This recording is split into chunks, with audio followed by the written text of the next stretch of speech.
How narcissists choose their victims. Why kind women are always targeted. If you've ever been in a relationship with a narcissist and found yourself wondering, why me? What was it about me that attracted this person? I want you to know that question is more important than most people realize. Because narcissists don't choose randomly. They don't just fall into relationships the way most people do. They select. They scan. They identify specific qualities in a person before they ever make their move. And the most painful truth? The very things that make you a good person, your empathy, your patience, your kindness, are exactly what makes you a target. This isn't about blame. This is about understanding. Because once you see the pattern, you can never be fooled by it again. And that is exactly the kind of knowledge that changes the trajectory of your life. Not just in romantic relationships, but in friendships, in family dynamics, in workplaces. Narcissists exist everywhere. And the sooner you understand how they operate, the safer you become. The first thing narcissists look for: empathy. Empathy is the ability to feel what other people feel. To genuinely care about someone else's pain. To put yourself in their shoes naturally, without even thinking about it. Most people consider this a strength. And it is. But to a narcissist, your empathy is a resource. Here's why. A narcissist needs something called narcissistic supply, which is essentially attention, validation, admiration, and emotional energy from other people. It's what they run on. And an empathetic woman provides this in abundance. Naturally, generously, and without being asked. For example, on one of the first few dates he mentions something painful from his past. Maybe a difficult childhood, a betrayal, a loss. And you feel it. You lean in. You ask questions. You want to understand. You want to help. He watches this happen and internally notes. She cares deeply. She will work hard to make me feel good. She will not give up easily. She is exactly what I need. Your empathy told him everything he needed to know. And the tragic irony is that the more empathetic you are, the more invisible their manipulation feels, because you're too busy trying to understand them to notice what they're doing to you. The second thing they look for: low boundaries or uncertain boundaries. This doesn't mean you're a pushover. It doesn't mean you're weak. It means you were raised to be accommodating, to keep the peace, to not make things uncomfortable. Maybe you grew up in a household where expressing needs was seen as selfish. Maybe you learned early that love meant sacrifice.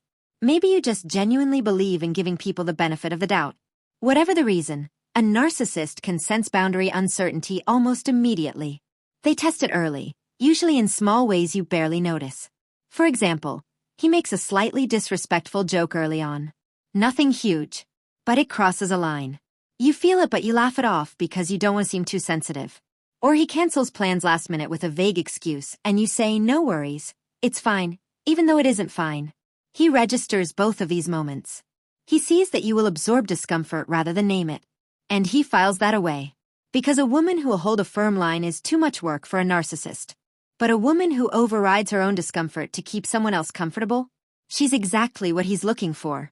And every time you swallow your discomfort to keep the peace, you are unknowingly giving him permission to push a little further next time.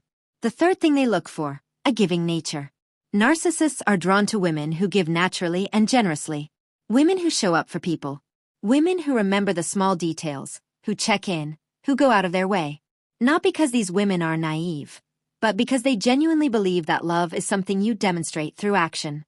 The problem is a narcissist will take everything you give and offer very little in return. And your giving nature will keep you in a relationship long after you should have left, because you'll keep believing that if you just give a little more, love a little harder, try a little differently, things will go back to the way they were in the beginning. For example, he's having a hard week. You cook for him, check in constantly, cancel your own plans to be there. He barely acknowledges it. A week later, when you're having a hard time, he's distracted, impatient, and makes you feel like you're being too needy. But instead of recognizing the imbalance, you try harder. Because that's who you are. And he knows that. He counted on it. The exhausting thing about being a giver in a relationship with a taker is that you never feel like you've given enough. Because the goalpost keeps moving. And it always will, because the point was never really about what you gave. It was about keeping you in a constant state of trying. The fourth thing they look for: unhealed wounds. This one is hard to hear, but it matters. Narcissists are exceptionally good at identifying women who carry emotional wounds from the past. A difficult childhood, a previous toxic relationship, absent or critical parents, deep-seated fears around abandonment or unworthiness. Not because they consciously sit down and analyze you, but because they are naturally attuned to vulnerability. It's an instinct they've developed over a lifetime of needing to read people. And what do they do with that information? They use it to get in faster and stay longer. For example, early on he somehow picks up that you have a fear of being abandoned. Maybe you mention it once. Maybe he just sensed it in how anxious you got when he didn't text back. So he love bombs you intensely in the beginning. Constant attention, affection, making you feel completely chosen. He fills the wound temporarily. And now you're attached not just to him, but to the feeling of finally feeling secure. When he later withdraws that warmth, your old wound activates. And instead of seeing his behavior clearly, you go into survival mode, doing whatever it takes to get that feeling back. He didn't heal your wound. He used it as a door. And understanding that distinction between someone who genuinely wants to help you heal and someone who uses your pain as leverage is one of the most important things you will ever learn about protecting yourself. The fifth thing they look for: someone who sees the good in people. You believe people can change. You give second chances. You look for the best in someone even when they keep showing you their worst.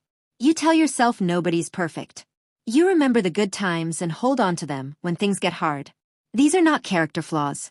In a healthy relationship, these qualities build something beautiful.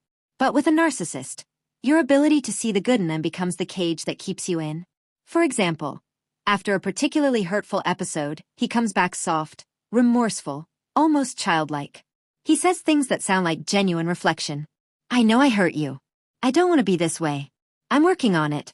And you believe him, because you want to. Because somewhere in there you still see the person he was in the beginning. Because you are someone who doesn't give up on people easily. And he knows that. He has watched you choose to see the best in him over and over again. So he keeps giving you just enough to hold on to. Just enough hope to keep you from leaving.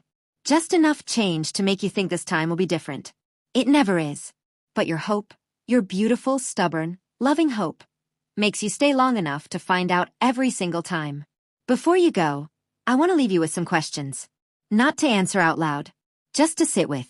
When was the last time you felt truly heard in this relationship?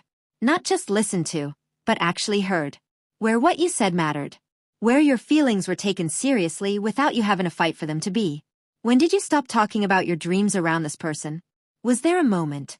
Or did it just quietly happen? Did you stop because they made you feel foolish for having them?